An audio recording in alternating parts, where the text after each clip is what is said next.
storm on Buffalo Creek.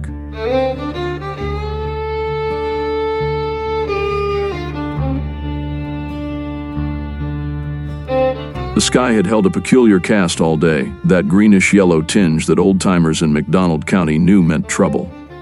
John Wilson had noticed it that afternoon while mending the fence along the upper pasture, but he'd pushed the worry aside. There was work to be done, and the Wilson farm on Buffalo Creek didn't run itself. By supper time, the air had grown thick and still. Etta had set out a simple meal of cornbread, beans, and side meat, but nobody seemed to have much appetite. Even 6-year-old William, usually full of chatter about the creek and the tadpoles he'd been watching, sat quietly at the table. Baby Thomas fussed in his cradle until Etta picked him up and held him close, humming a hymn, low and sweet. "Storm's coming," Gabriel said from his chair by the window. Etta's father had lived through 73 Missouri Springs, and he could read weather like some men read newspapers. "Bad one, I reckon." John nodded, glancing at his wife. Etta was rocking Thomas now, and the lamplight caught the gentle curves of her face. She'd been beautiful when he'd married her 8 years ago, and she was beautiful still, even with work-worn hands and exhaustion shadowing her eyes. Farming was hard on women, maybe harder than on men. "We'll be all right," Etta said softly, meeting John's gaze. "The Lord watches over us." They'd built this farmhouse together when they'd first married, just a simple 4-room structure with a sleeping loft where William had his little bed. It wasn't much, but it was theirs, and it sat on good bottom land where Buffalo Creek ran clear and cold.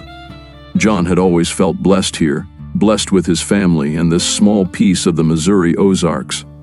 The first rumble of thunder came around midnight. William had already been tucked into bed in the loft, but he called down in a small, frightened voice, "Mama, I'm scared." Etta handed Thomas to her father and climbed the narrow ladder. John could hear her voice, calm and reassuring, singing the same hymn she'd hummed earlier. "God will take care of you through every day, o'er all the way." The storm hit with a fury that seemed to shake the very earth. Rain hammered the roof like buckshot, and the wind screamed around the corners of the house. John secured the shutters and checked the door, though he knew there was nothing more to be done. They were at the mercy of the storm now. Gabriel sat by the hearth with Thomas, who had finally fallen asleep despite the chaos. The old man's face was creased with worry, his eyes on the ceiling as lightning flashed through the cracks around the shutters. "Come to bed," Etta called to John when she climbed back down. "William's asleep now. We should rest." John extinguished the lamp, and they made their way to their bed in the corner of the main room. Etta said her prayers like she always did, whispering words of thanks for her family, for the farm, for God's protection. John held her hand as thunder rolled across the hills, closer now, more insistent. They'd barely settled when the world exploded. There was no warning, no moment to prepare. The lightning bolt tore through the roof with a sound like creation being ripped apart.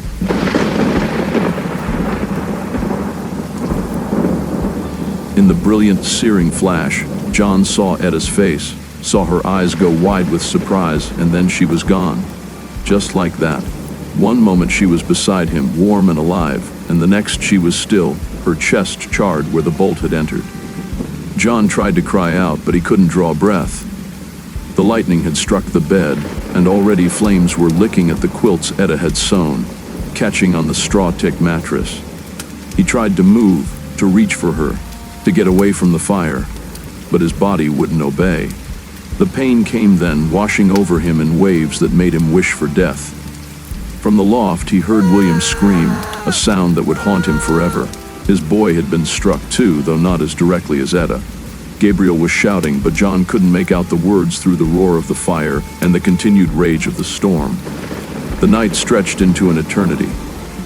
John lay there, unable to move, the fire burning him slowly while rain poured through the hole in the roof. He could smell his own flesh cooking, could hear William's cries growing weaker in the loft above. Gabriel had managed to get Thomas outside, away from the flames, but there was nothing the old man could do for Etta or William or John. All John could think was that Etta had been wrong.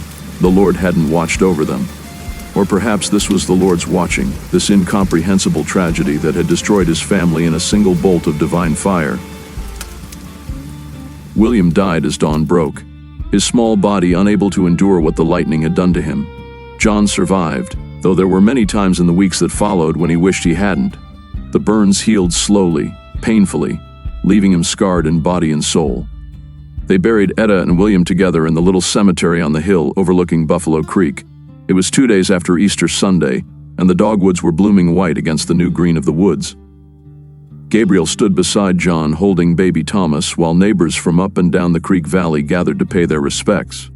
The preacher spoke of God's mysterious ways, of how the Lord giveth and the Lord taketh away.